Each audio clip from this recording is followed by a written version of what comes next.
Dubai jobs का जब बात आता है ना तो मेरे दिमाग में एक ही ख्याल आता है कि ये जॉब के नाम पे जरूर कोई न कोई स्कैम होगा, क्योंकि दुबई और स्कैम में कुछ फर्क नहीं रह गया है। 99% लोगों के साथ दुबई जाकर उनके साथ स्कैम हो जाता है, फ्रॉड हो जाता है, लूटमारी हो जाती है। और यूं ही नहीं कि बस आप रोड पे चल रहे हो आपके पॉकेट से पैसा खींच लिया जाएगा, नहीं, इससे भी तगड़ा तरीका है दुबई के अंदर में जॉब देने के नाम पे, इंटरव्यू के नाम पे, और न जाने किस किस तरीके से पैसा आपका खींचा जाएगा दुबई में। यह है दुबई का स्कैम, क्योंकि वहां लोग जॉब ढूंढने जब जाते हैं ना तो ऑब्वियसली जब काम ढूंढते ढूंढते उनको ऐसे लोग से सामना होता है जो जॉब्स के नाम पे उनका सारा पूंजी जो लेकर गया रहता है ना वो पूंजी को लूट लेता है। तो जब भी दुबई का जॉब्स के बारे में कोई बात करता है ना तो मेरे दिमाग में वही बात चलता है कि फिर कोई स्कैम तो नहीं हो रहा है इस बंदे के साथ। दुबई में विजिट वीजा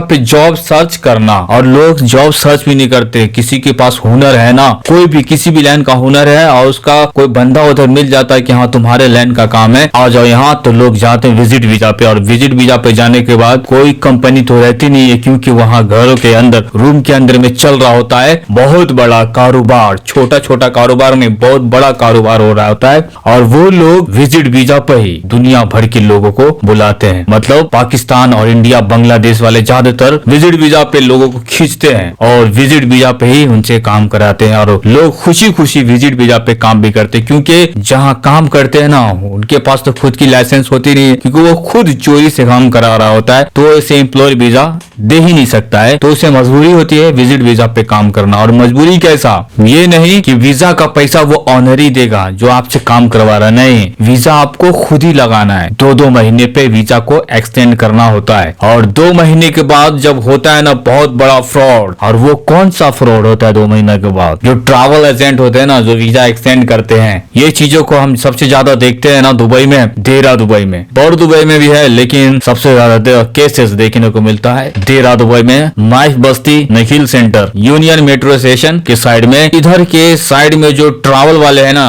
जो सबसे ज्यादा ट्रैवल वाले जो मिलेंगे आपको एशिया वाले, पाकिस्तान और इंडियन ही ट्रैवल मिलेगा। लेकिन ये लोग भी भैया लूटने में कमी नहीं करते हैं, ये भी बहुत अच्छे तरीके से काटते हैं। किससे काटते हैं ट्रैवल वाले? हमने निखिल सेंटर में देखा बहुत सारे हमारे दोस्त, हमारे साथी वहां फंसे रहते हैं। निखिल सेंटर में कोई ट्रैवल वाला है उनके थ्रू फंसे रहते हैं। किधर थी अभी, या तो निखिल सेंटर, तो निखिल सेंटर में अक्सर ट्रैवल वाला जो नाइफ बस्ती में ट्रैवल वाला है वो वीजा एक्सटेंड के नाम पे पैसा लूट लेते हैं और उसको टाइम से भी एक्सपायर करा देते, एक्सपायर हो जाता है उसका टाइम, मतलब उसके ऊपर फाइन भी चलने लगता है बंदा के ऊपर। जैसे कि उनका वीजा खत्म होने में 5 दिन 7 दिन 10 दिन बचा रहता है ना, तो वो इसी ट्रैवल वाले को देते हैं। ट्रैवल वाले महीना 2 महीना बैठा रहता है, हाँ तुम्हारा काम पेंडिंग में है, पेंडिंग में, 1-1 महीना 2-2 महीना तक बोलेगा तुम्हारा काम पेंडिंग में, फाइन नहीं आएगा। लेकिन 2 महीना 3 महीना के बाद पता चलता है तुम तो ओवर स्टे हो गए हो, तुम्हारे ऊपर फाइन आ चुका हुआ है। अब करे तो करे क्या, आप कोई ऑप्शन ही नहीं बचता है। आप अगर अपने देश भी जाते हो ना तो आपको फाइन क्लियर करना पड़ेगा, और जाते हो दूसरा तरीका है जाने का, वो तरीके से जाते हो तो आप वहां ब्लैक लिस्ट हो जाओगे, दोबारा फिर उस देश में आ ही नहीं पाओगे आप दुबई। तो इस तरीके का माहौल क्रिएट किया गया दुबई के अंदर में, मतलब झूठों की कमी नहीं है, लुटेरे की कमी नहीं है।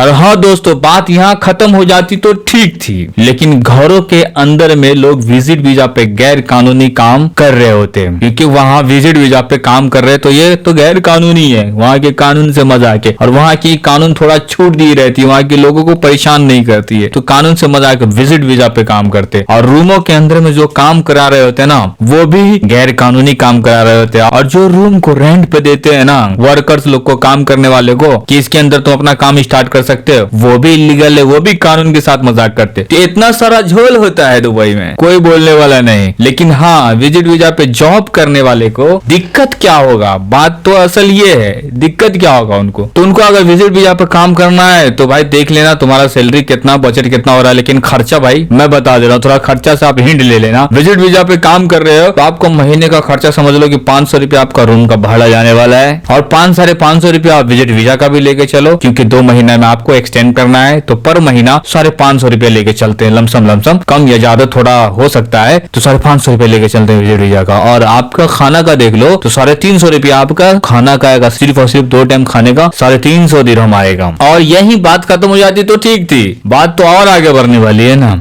आपका औटी खर्चा भी होने वाला है, जैसे कि आप नाश्ता करोगे सुबह का, शाम का भी कर सकते हो, चाय ऐड करोगे और खुद की जरूरत और भी हो सकती है आपकी। तो इसे लमसम समझ लो कि आपका 60-70 दिरहम पर वीक खर्चा होने वाला है आपका अलग से भी। तो हिसाब कर लेना आपका खर्चा कितना होता है। अब बात आती है रहने का, या आप 500 रुपया 450 रुपया आप रेंट दे रहे हो, तो आपका रहने का इंतजाम कैसा दिया होगा? तो भाई रहने का इंतजाम कैसा रहेगा? ट्रेन का डब्बा, एक जनरल बोगी का डब्बा देख लो। चलो यार जनरल बोगी का मैं ज्यादा बोल दिया, तो चलो जनरल नहीं, आप स्लीपर वाला डब्बा देख सकते हो, जो एक सोने का जगह होता है। और कैसे मालिया बन के, और मालिया ही नहीं, जो काम करवा रहा होता है ना, उसके हाथ तो और खतरनाक और डेंजर तरीके का मालिया बना हुआ रहता है। अगर वो मालिया कभी गिर गया ना, ऑन द स्पॉट उनका डेथ हो सकता है। इस तरीके का मालिया बना के रूमों के अंदर रहते हैं। आपको बाहर से दिख रहा होता है ना कि दुबई देखो कितनी खूबसूरत है, कितना शानदार बिल्डिंग बना हुआ है, लेकिन उनके अंदर वर्कर्स लोग, जो बाहर के लोग है, India, Pakistan, Bangladesh, Philippines, Africa के जो लोग है ना, वो तो चलो फिलीपींस अफ्रीका वाले के पास मालिया लगा रहता है 2 बेड का, फर्स्ट और सेकंड, एक नीचे एक ऊपर, इससे ज्यादा नहीं रहता है। लेकिन जहाँ पे इंडियंस वर्कर्स वाला जो एरिया रहेगा ना, जो रूमों के अंदर में काम कराते हैं, जैसे सिलाई वाला हो गया, एम्ब्रॉयडरी वाला हो गया, हैंड वर्कर वाला हो गया, अगर आप इस लाइन से आते हो ना, तो समझ लो आपका जो काम करने का जगह और जो सोने का जगह है ना, वो बहुत ही खतरनाक और डेंजर सा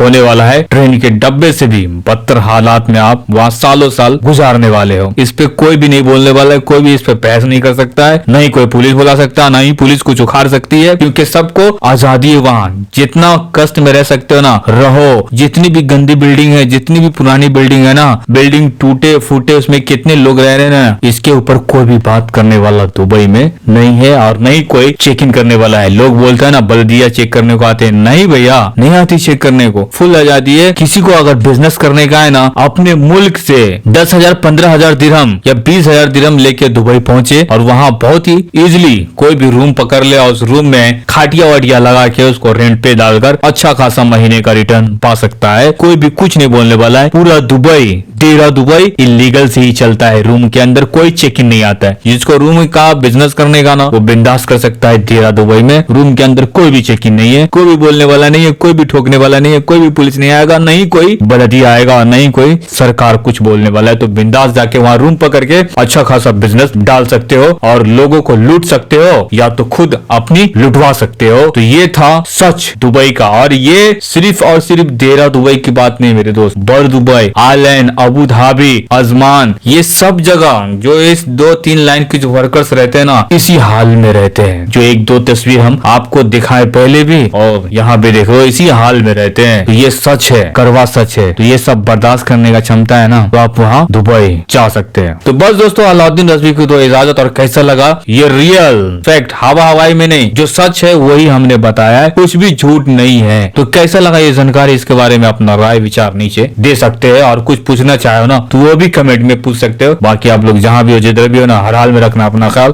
मिलते हैं फिर एक और धाके वीडियो के साथ। Thanks for watching.